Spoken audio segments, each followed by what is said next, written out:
அனைவருக்கும் வணக்கம். SIR special intensive revision இந்தியாவில் இன்னைக்கு அரசியல் களத்தில் மிகப்பெரிய பேசும் பொருளாக இருக்கிறது இந்த எஸ்ஐஆர் தான்.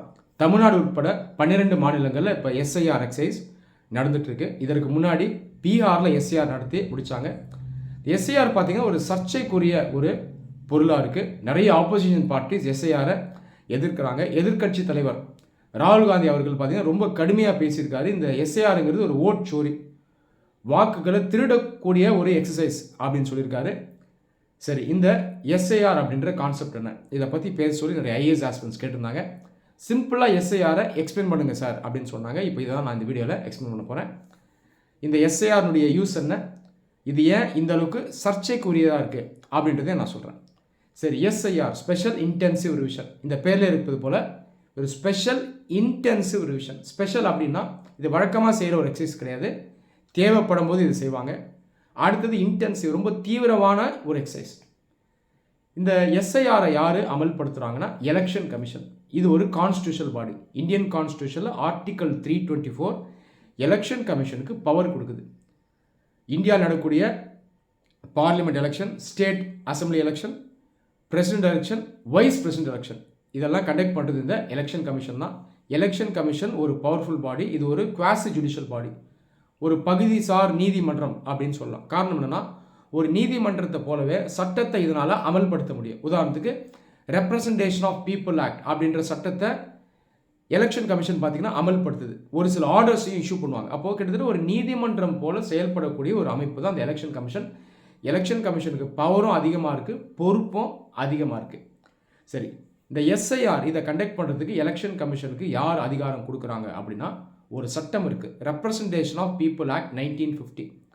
இன்னொரு சட்டம் இருக்குது இந்தியாவில், ரெப்ரசன்டேஷன் ஆஃப் பீப்புள் ஆக்ட் 1951. இந்த ஃபர்ஸ்ட் ஆக்ட் இருக்கு இல்லையா, 1950, இது ரொம்ப முக்கியமான ஆக்ட். இது கீழே செக்ஷன் 21 கிளாஸ் 3, இதுதான் இந்த ஸ்பெஷல் இன்டென்சிவ் ரிவிஷனை நடத்தக்கூடிய அந்த பவர்ஸை எலெக்ஷன் கமிஷனுக்கு கொடுக்குது.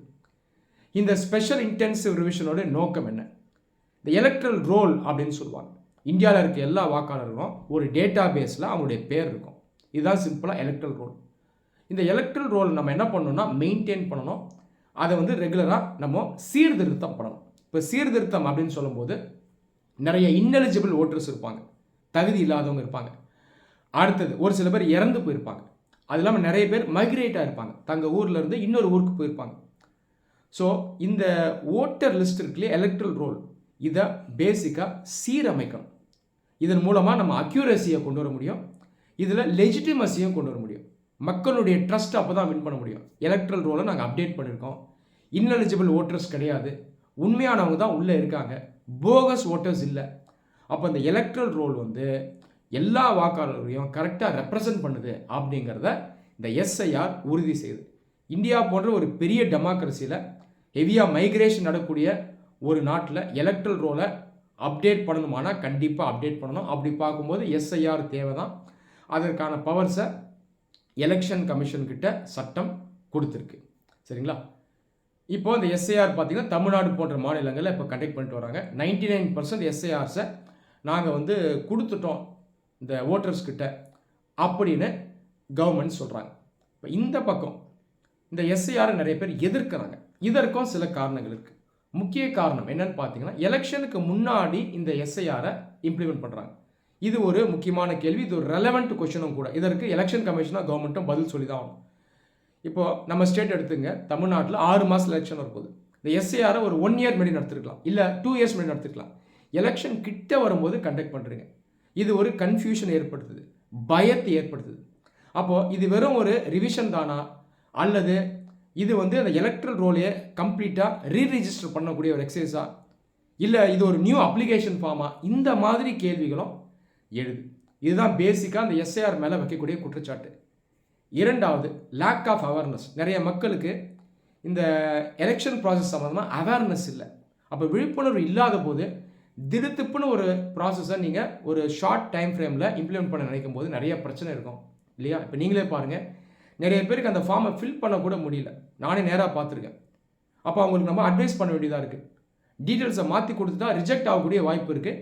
டிஸ்என்ஃப்ரான்ச்சைஸ்மெண்ட்டுக்கு வாய்ப்பு இருக்குது. டிஸ்என்ஃப்ரான்ச்மெண்ட் அப்படிங்கிறது உங்கள் வாக்கு போடக்கூடிய உரிமையை உங்களுக்கு இல்லாமல் போகிறதுக்கு வாய்ப்பு இருக்குது. இது இன்னொரு விமர்சனம் எஸ்ஐஆரை எதிர்த்து. அடுத்து இந்த எலக்ட்ரல் ரோலில் பேர் இருந்தாலே அவர் வந்து எலெக்டர் தான். அப்படி இருக்கும்போது மறுபடியும் ஏன் சீரமைக்கிறீங்க? ஒரு சில பேருனுடைய அந்த நேம்ஸை வந்து அந்த எலக்ட்ரல் ரோல்லேருந்து ஆல்ரெடி எடுத்திருக்காங்க. உதாரணத்துக்கு மைக்ரேட் ஆகி போயிருப்பாங்க இன்னொரு ஊருக்கு. ஸோ இதெல்லாம் ஆல்ரெடி எலெக்ஷன் கமிஷன் செய்யுது உள்ள. ஸோ இந்த கேள்விகளும் இப்போ எழுப்பப்படுது. இந்த அதிகாரத்தை அந்த எலக்ட்ரல் ரோலை ரிவைஸ் பண்ண தான் அவங்க கொடுத்துருக்காங்களே தவிர பேர்களை நீக்கிறதுக்கு கொடுக்கப்படலை. இதற்கான லீகல் பேசிஸும் இல்லை. இந்த குற்றச்சாட்டம் எழுப்பப்படுது. ஆர்டிக்கல் 326 இது வந்து இந்தியாவில் இருக்க 18 வயசு நிரம்பிய எல்லா மக்களுக்கும் வாக்குரிமையை கொடுக்குது. அப்போது ஆர்டிக்கல் 324 எலெக்ஷன் கமிஷன் பவர் கொடுத்தாலும் இன்னொரு ஆர்டிக்கல் மக்களுக்கு ஓட்டு அளிக்கக்கூடிய இந்த பவர் கொடுக்குது. இப்போ இந்த எஸ்ஐஆர் பார்த்தீங்கன்னா ஆர்டிக்கல் 324க்கும் 326க்கும் ஒரு முரணை ஏற்படுத்துது. நான் கண்டிப்பாக ஓட்டு போட்டு தான் ஆவேன், என் பேர் எலக்ட்ரல் ரோலில் இருக்குது. இதெல்லாம் ஆர்டிக்கல் 326 வச்சு நம்ம பார்க்கலாம்.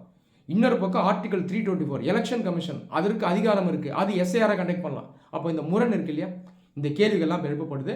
இப்போ ரீசெண்டாக சுப்ரீம் கோர்ட்டுக்கு ஒரு கேஸ் போயிருக்கு.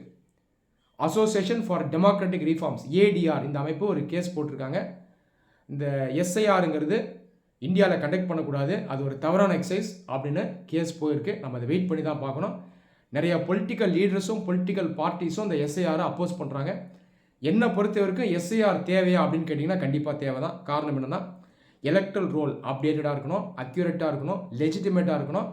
மக்களுக்கு கவர்மெண்ட் ப்ரூவ் பண்ணணும் நாங்கள் அப்டேட் பண்ணி வச்சுருக்கோம், பொய்யான வாக்காளர்கள் இல்லை அப்படின்றது சொல்லணும். அது தேவை தான். ஆனால் திடுத்துப்புன்னு கண்டக்ட் பண்ணுறது, மக்களுக்கு பயத்தை ஏற்படுத்துறது, அவங்க கொஷின்ஸை கிளாரிஃபை பண்ணாமல் இருக்கிறது, ஷார்ட் ஸ்பேன் ஆஃப் டைமில் மக்களுக்கு அவேர்னஸ் கொடுக்காமல் இதை கண்டக்ட் பண்ணணும்னு நினைக்கிறது, இது வந்து தவறு. இதில் கண்டிப்பாக கவர்மெண்ட் ஒர்க் பண்ணணும், ஒர்க் பண்ணியிருக்கணும். பீகாரில் நிறைய பிரச்சனைகள் இருக்குது.